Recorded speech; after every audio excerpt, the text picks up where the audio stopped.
Nauuso na talaga ang mga hybrid electric vehicles sa iba't ibang panig ng mundo, na kung saan karamihan sa mga transportasyon ngayon na inilalabas ay puro naka-electric power na. Yung tipong gumagana na lang sa pamamagitan ng elektrisidad at hindi na nangangailangan ng fuel para paganahin.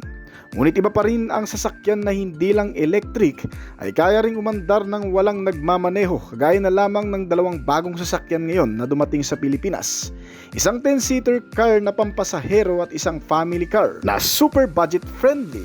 Ang dalawang sasakyan ay mula pa sa mga pinagkakatiwalaang automaker brand na siguradong magugustuhan mo. Ang kabuuang detalye maging ang presyo ng mga ito ay alamin natin. Pero bago yun, syempre, kung bago ka pa lamang po dito sa aking channel, baka naman kaibigan po muli, subscribe button pati ng notification bell para naman ma-update ka lagi sa mga video na gagawin ko pa. Alright, simulan na natin to!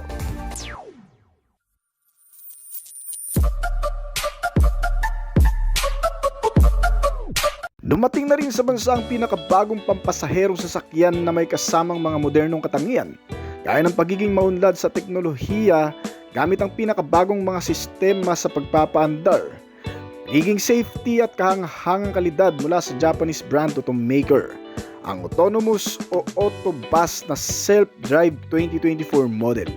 Ito ay kalalapag lamang sa Pilipinas sa New Clark City sa Tarlac, kung saan pinaplanong gawing pampasaherong utility at nakalaan bilang isang public transportation na magagamit ng buong community na pupunta sa international airport o kung saan paman sa loob ng syudad. At plano ring palawigin pa sa mga susunod na taon sa iba't ibang lugar dito sa bansa. At ito ay demo unit pa lamang na magagamit ng libre ng kahit na sino man hanggang sa susunod na taon. Well, ano-ano nga ba ang features nitong modelo? Unang-una syempre, highlighted dito ang pinaka nakakabilib na talent nito, ang pagpapaandar ng automatic o yung walang nagmamaneho. Ibig sabihin, hindi kailangan pa ng driver para makapunta sa kung saan-saan man. Ginamitan lamang ng makabagong teknolohiya na siyang kumukontrol sa bawat pag-andar ng walang nagmamaneho at kinakailangan ding iset para gumana.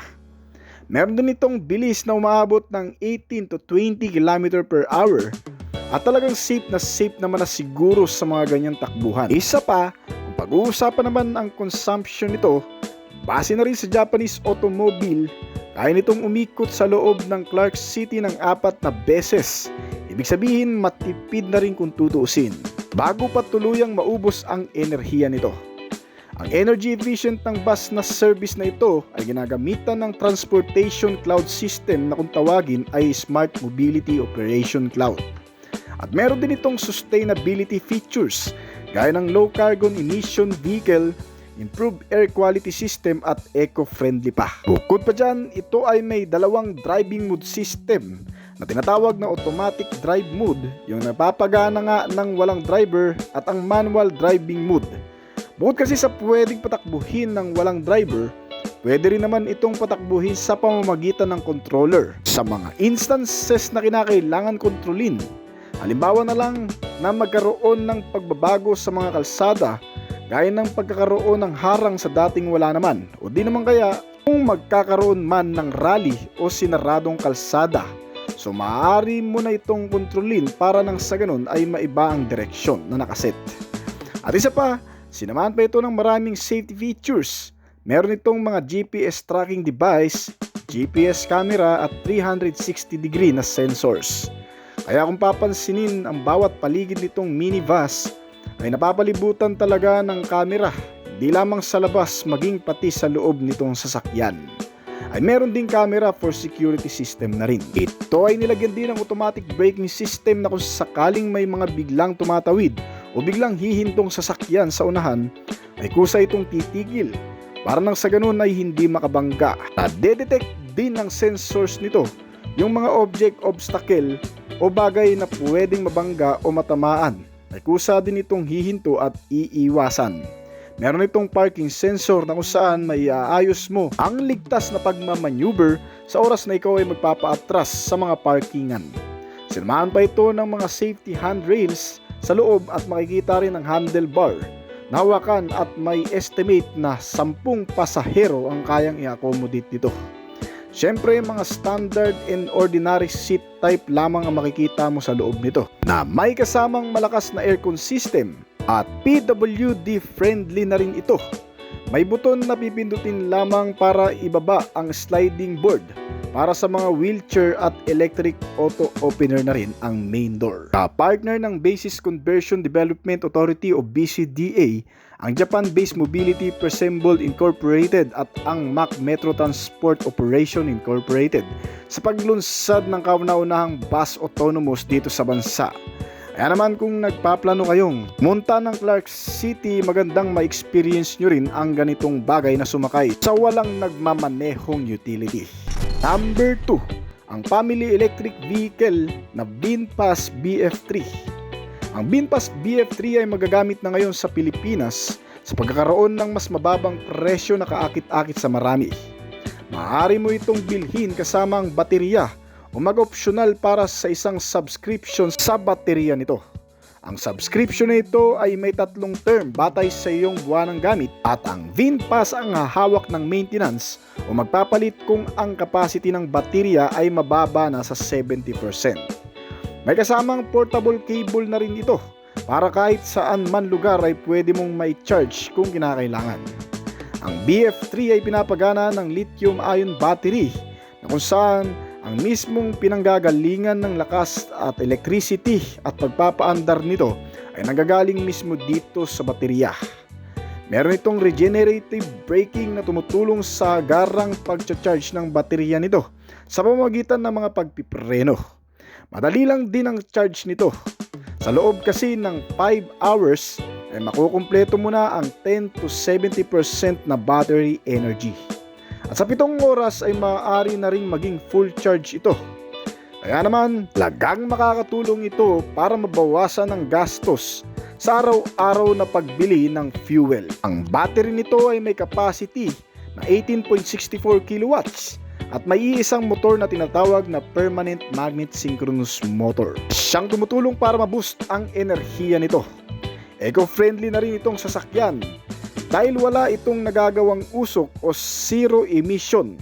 Meron itong automatic transmission type na may kasamang single speed at naka rear wheel drive. At kaya nitong gumawa ng maximum output na 43 horsepower at maximum torque na 110 Nm. Kaya nitong tumakbo ng hanggang sa 100 km per hour na bilis. At usapang consumption naman, kaya nitong tumakbo sa loob ng 210 km bago pa tuluyang malobat ang baterya. Ibig sabihin kaya nitong libutin ang buong kamay nila ng 3 beses o pumunta sa Batangas at Quezon ng balikan. Meron itong mabilis na acceleration na 19.3 seconds. At pagdating naman sa steering wheel, gaya ng mga ordinaryong sasakyan, ito ay kinabitan din ng power steering at adjustable na steering column. At sinamahan pa ng rack and pinion. Kaya naman ang komportableng pagmamaneho gamit itong modelo ay ma-enjoy mo talaga.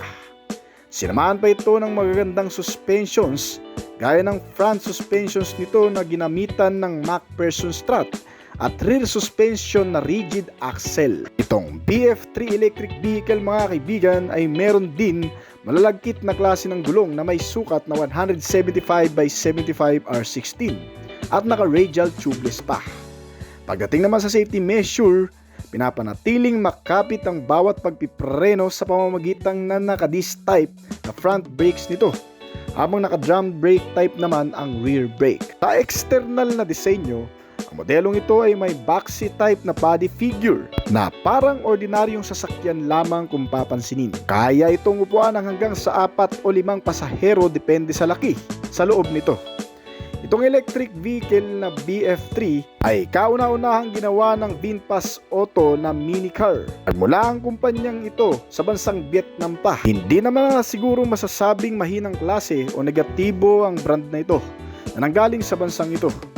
Kahit papano, isa sila sa mga country na gumagawa ng matitibay at legalidad na klase ng sasakyan na napapakinabangan na sa iba't ibang bansa. Mabalik tayo sa features nitong modelo.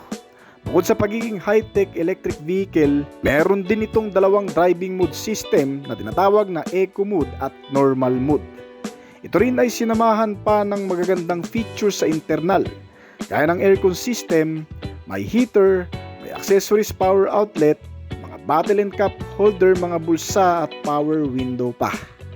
Nilagyan din ito ng infotainment system sa loob, libangan para sa malalayong biyahe. Nilagyan ito ng 10-inch size display na touchscreen at may kasamang Apple CarPlay at Android Auto na rin. Sinamahan pa ito ng Bluetooth connectivity, USB and auxiliary input, charger ng cellphone, mga speaker, FM and AM radio at marami pang iba. At kasama rin ang multifunctional na steering wheel nito. Meron itong naka-digital instrument meter panel gauge na para sa magandang readout ng driver at upang mas maisaayos ang pagmamonitor ng mga maintenance recommendation nito. At upang mas malinaw na maintindihan ang anumang sign, notifikasyon, driving mode system na lumalabas dito.